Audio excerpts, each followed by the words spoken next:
Welcome back to Empire Total War United Provinces campaign. You'll remember the French are attacking their own fortress, which I've occupied. One or two close-up shots here. This is where my troops have gone down the outside of the fortress for some reason, instead of staying inside, which is what they really ought to do. It gives us a bit of close-up action there, though. I've looked at it to find out what was going on, of course, during the game, so I need to try and get those back, really. Right. There's a bit of an anomaly in this game. It's going to happen that after this action here. There'll be a fade out and a fade back in again. If you look at the overall battle map and the circle, that green circle to the left there, and you consider it to be an analog clock, the middle is where we're fighting at the moment.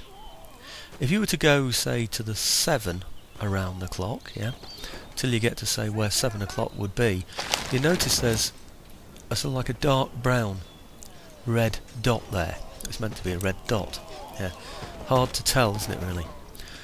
When you look at the battlefield, you can see that even though the only thing he's got left on this battlefield now, yeah, are a few bedraggled pikemen and some routing foot there. You think, well, surely it should be at least, you know, in my favour now, 75-25 or something. Yeah, but for some reason it isn't at all. I didn't discover until after this action was over and these pikemen had finally been shot away that the game still wasn't over, and of course there's no limit to my games, which means that if a game can't close down, then it just, you know, basically you're there ad infinitum.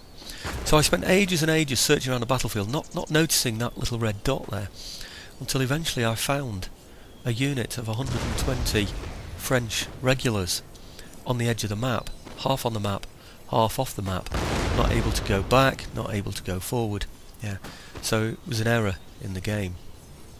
What I did was I sent my my regular infantry out after them, and got my regular infantry to engage them on the edge of the map. The trouble is, by the time we'd got there and all the fighting that they'd already done, they were exhausted, so they instantly routed, which meant I was left only with my militia left in the fort. His infantry then, his 120 strong regular infantry unit, attacked me in the fort. Yeah. I still managed to win, even under those circumstances. But it's just to explain why I bring this to an end, yeah, and then there's a fade out and then a fade in. I was so determined at this point, by the way, to wipe a unit off the map that I prepared my bayonet armed troops, my regulars there, to chase off these pikemen. So I've got my militia firing at them from the walls there. At some point those pikemen are going to rout, so what I want is my troops to be in place there to chase them.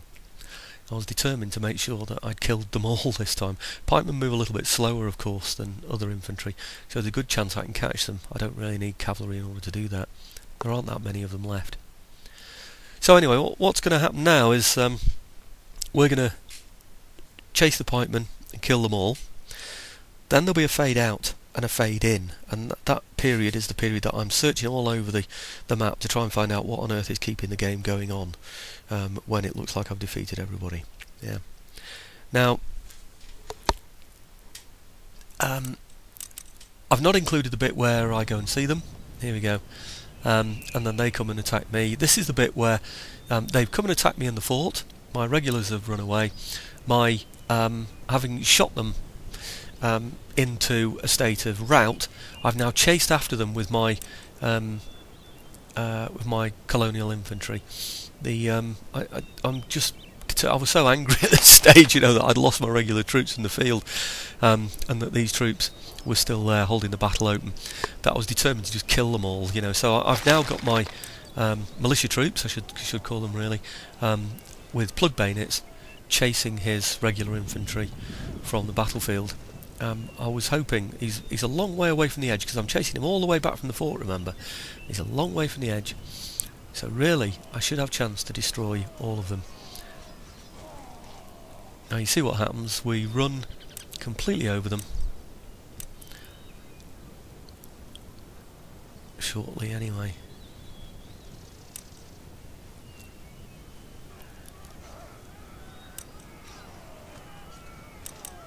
There you go, we run completely over them, and then I get a close victory. So they haven't even got to the red line yet, so I'm not sure if I killed them all or not, but you know, I don't know if you want to sort of freeze that when you're watching the video, but you can see the massive amounts of troops that my men did actually kill on there.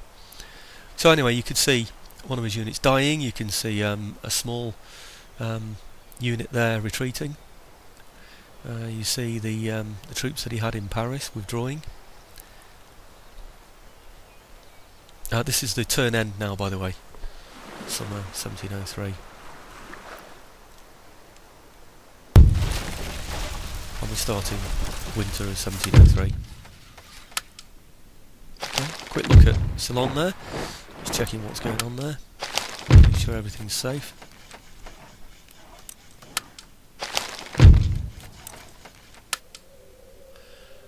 Okay, winter 1703.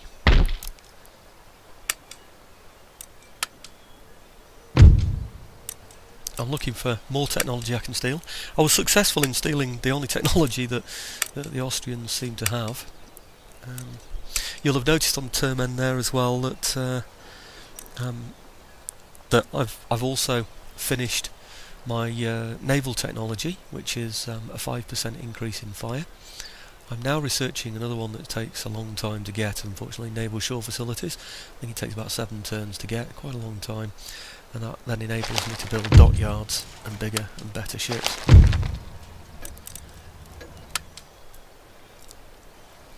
One of the things on the turn end that you won't have seen there, because I shortened the end of term, was the Austrians fighting the Hanoverians. So the Austrians are preoccupying the Hanoverians there at the moment, which is probably another reason why they're not posing any kind of a threat to me.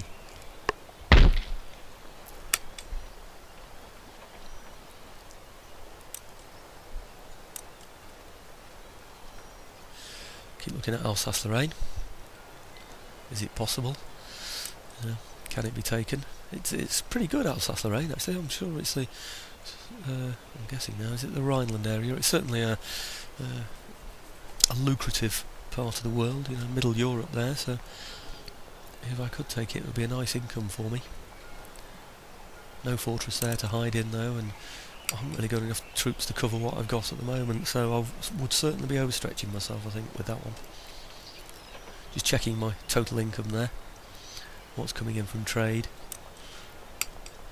And that's basically because if a trade route gets blocked, then I'm scuppered. Checking around again, just see if there's any ships affecting trade routes and things here that I can clear out, any ships that I can attack.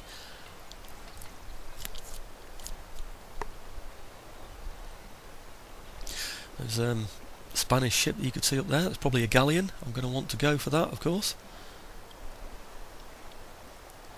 And here are my ships with the fleet on. Oh, sorry, here are my ships with the army on.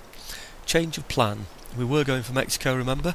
Resources are getting a bit thin, so I'm going to have to take what Cuba can offer to me, I'm afraid. So I'm landing there in the port of Cuba, giving up on my plans to go for Mexico. Disembark the troops.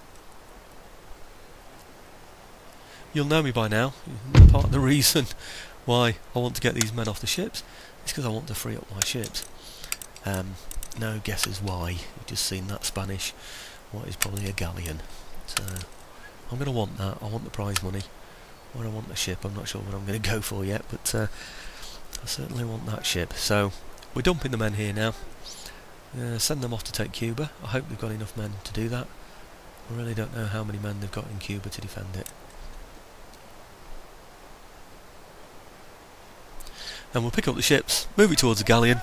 I'll be too far away to take it on now, but at least I'll get it in position.